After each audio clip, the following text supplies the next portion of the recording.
આગળ સમાચારમાં વાત કરીએ તો જૂનાગઢથી સમાચાર પ્રાપ્ત થઈ રહ્યા છે। કહી શકાય કે જૂનાગઢના કેશવ ક્રેડિટ સોસાયટીના મેનેજિંગ ડિરેક્ટર સામે પોલીસ ફરિયાદ દાખલ કરાઈ છે। તો મેનેજિંગ ડિરેક્ટર નરેન્દ્ર ભૂત સામે પોલીસ ફરિયાદ નોંધાઈ છે। જિલ્લા સહકારી મંડળી રજિસ્ટરમાં ખોટા પુરાવાઓ રજૂ કર્યા હતા અને જેમાં ખોટા દસ્તાવેજ સાચા તરીકે ઉપયોગમાં લેવામાં આવ્યા હતા। તો ખોટા દસ્તાવેજનો સાચા દસ્તાવેજ તરીકે ઉપયોગ કર્યો હતો અને તેમની સામે હાલ પોલીસ ફરિયાદ નોંધાઈ છે। માહિતી અધિકારીએ પોલીસ ફરિયાદ નોંધાવી હતી। બી ડિવિઝન પોલીસ આ મામલે વધુ કાર્યવાહી હાથ ધરી છે। વધુ વિગતો સાથે સંવાદદાતા અમર બખાઈ લાઈવ જોડાઈ ગયા છે। જી, જૂનાગઢમાં કેશવ ક્રેડિટ સોસાયટીના મેનેજિંગ ડિરેક્ટર સામે પોલીસ ફરિયાદ દાખલ કરવામાં આવી છે, શું માહિતી? જી ચોક્કસ કે જે રીતે જૂનાગઢની કેશવ ક્રેડિટ કોઓપરેટિવ સોસાયટીના એમડી વિરુદ્ધ છે તે ફરિયાદ દાખલ કરવામાં આવી છે।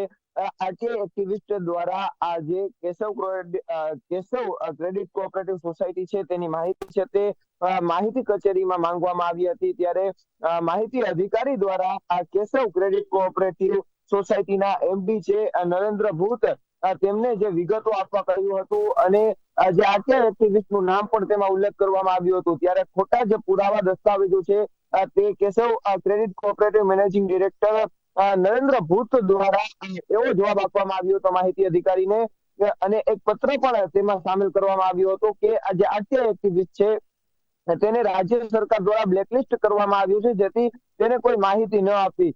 જ્યારે માહિતી અધિકારી દ્વારા જે આરટીઆઈ એક્ટિવિસ્ટને આ સમગ્ર મામલો કહેવામાં આવ્યો, જ્યારે આરટીઆઈ એક્ટિવિસ્ટ દ્વારા પુરાવા જે ખોટા છે તેવું છે તે ફરિયાદ કરવામાં આવી હતી માહિતી અધિકારીને। જ્યારે માહિતી અધિકારી દ્વારા તમામ જે માહિતીઓ મેળવી અને જે પુરાવાઓ છે તે એકત્રિત કરી અને બાદમાં માલુમ પડ્યું કે કેશવ ક્રેડિટ કોઓપરેટિવ સોસાયટીના મેનેજિંગ ડિરેક્ટર છે તેમના દ્વારા જે ખોટા દસ્તાવેજો સાચા તરીકે ઉપયોગ કરવામાં આવ્યા છે, જેથી બી ડિવિઝન પોલીસ સ્ટેશનમાં ગઈકાલે નરેન્દ્ર ભૂત જે મેનેજિંગ ડાયરેક્ટર છે તેમની સામે ગુનો નોંધાયો છે।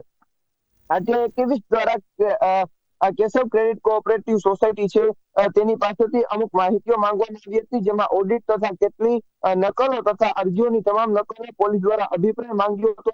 દરમિયાન કેશવ ના ક્રેડિટના એમડી નરેન્દ્ર ભૂતે એક પત્રમાં જણાવ્યું કે ગુજરાત સરકારે આરટીઆઈ એક્ટિવિસ્ટ છે તેને બ્લેકલિસ્ટ કર્યો છે। આ તમામ માહિતી છે તે માંગવામાં આવી હતી, એટલે માહિતીમાં ચોક્કસથી કંઈક ગોટાળો હોય તો જ માહિતી છે તે આપવામાં નહોતી આવી આ કેશવ ક્રેડિટ કોઓપરેટિવ સોસાયટી દ્વારા, અને જેને લઈને આ જે નકલી દસ્તાવેજો છે તે બનાવવામાં આવ્યા હતા, જેથી આ બી ડિવિઝન પોલીસ સ્ટેશનમાં આ જે બેંકનો ડિરેક્ટર છે નરેન્દ્ર ભૂત તેની સામે પોલીસ ફરિયાદ નોંધાઈ છે। હાલ તો પોલીસ દ્વારા આરોપીઓને પકડવા ચક્રો ગતિમાન કરવામાં આવ્યા છે। જી, તમામ જાણકારી આપવા બદલ આપનો આભાર। તો જૂનાગઢના કેશવ ક્રેડિટ સોસાયટીના મેનેજિંગ ડિરેક્ટર સામે પોલીસ ફરિયાદ દાખલ કરાઈ છે, સાથે જ પોલીસે આ મામલે વધુ કાર્યવાહી હાથ ધરી છે।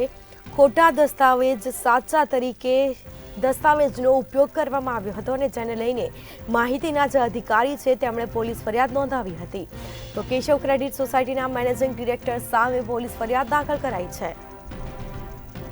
જિલ્લા સહકારી મંડળી રજિસ્ટ્રેશનમાં ખોટા પુરાવાઓ રજૂ કર્યા હતા અને જેમાં પોલીસ ફરિયાદ દાખલ કરાઈ છે। આ મામલે પોલીસે વધુ કાર્યવાહી હાથ ધરી છે।